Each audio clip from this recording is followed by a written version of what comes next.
मेरे प्यारे देशवासियों, नमस्कार। बीते सप्ताह हमने एक ऐसी उपलब्धि हासिल की जिसने हम सबको गर्व से भर दिया। आपने सुना होगा कि भारत ने पिछले सप्ताह 400 बिलियन डॉलर यानी 30 लाख करोड़ रुपए के एक्सपोर्ट का टारगेट हासिल किया है। पहली बार सुनने में लगता है कि ये अर्थव्यवस्था से जुड़ी बात है, लेकिन ये अर्थव्यवस्था से भी ज्यादा भारत के सामर्थ्य, भारत के पोटेंशियल से जुड़ी बात है। एक समय में भारत से एक्सपोर्ट का आंकड़ा कभी 100 बिलियन, कभी 150 बिलियन, कभी 200 बिलियन तक हुआ करता था। अब आज भारत 400 बिलियन डॉलर पर पहुंच गया है।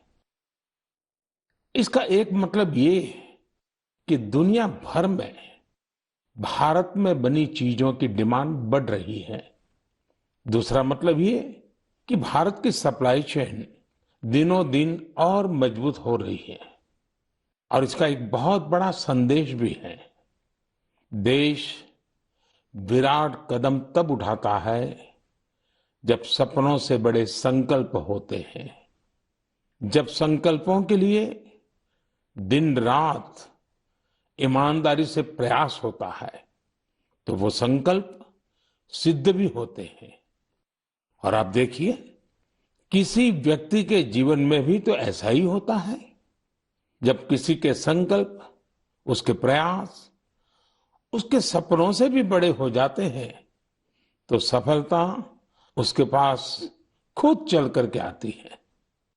साथियों, देश के कोने कोने से नए नए प्रोडक्ट जब विदेश जा रहे हैं, असम के हैलाकांडी के लेदर प्रोडक्ट हो या उस्मानाबाद के हैंडलूम प्रोडक्ट, बीजापुर की फल सब्जियां हो और चंदौली का ब्लैक राइस, सबका एक्सपोर्ट बढ़ रहा है।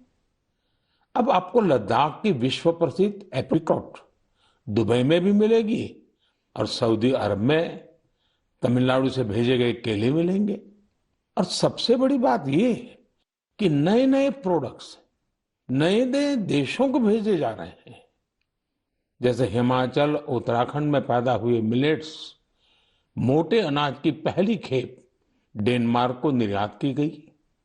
आंध्र प्रदेश के कृष्णा और चित्तूर जिले के बंगनपल्ली और सुवर्णरेखा आम दक्षिण कोरिया को निर्यात किए गए। त्रिपुरा से ताजा कटहल हवाई रास्ते से लंदन निर्यात किए गए। और तो और, पहली बार नागालैंड की राजा मिर्च को लंदन भेजा गया। इसी तरह भालिया गेहूं की पहली खेप गुजरात से केन्या और श्रीलंका निर्यात की गई। यानी अब आप दूसरे देशों में जाएंगे तो मेड इन इंडिया प्रोडक्ट्स पहले की तुलना में कहीं ज्यादा नजर आएंगे। साथियों, यह लिस्ट बहुत लंबी है और जितनी लंबी ये लिस्ट है, उतनी ही बड़ी मेक इन इंडिया की ताकत है, उतना ही विराट भारत का सामर्थ्य है। और सामर्थ्य का आधार है हमारे किसान, हमारे कारीगर, हमारे बुनकर, हमारे इंजीनियर, हमारे लघु उद्यमी, हमारा एमएसएमई सेक्टर, ढेर सारे अलग अलग प्रोफेशन के लोग, ये सब इसकी सच्ची ताकत है। इनकी मेहनत से ही 400 बिलियन डॉलर के एक्सपोर्ट का लक्ष्य प्राप्त हो सका है। और मुझे खुशी है कि भारत के लोगों का इस सामर्थ्य अब दुनिया के कोने कोने में नए बाजारों में पहुंच रहा है। जब एक एक भारतवासी लोकल के लिए वोकल होता है, तब लोकल को ग्लोबल होते देर नहीं लगती है। आइए लोकल को ग्लोबल बनाएं और हमारे उत्पादों की प्रतिष्ठा को और बढ़ाएं।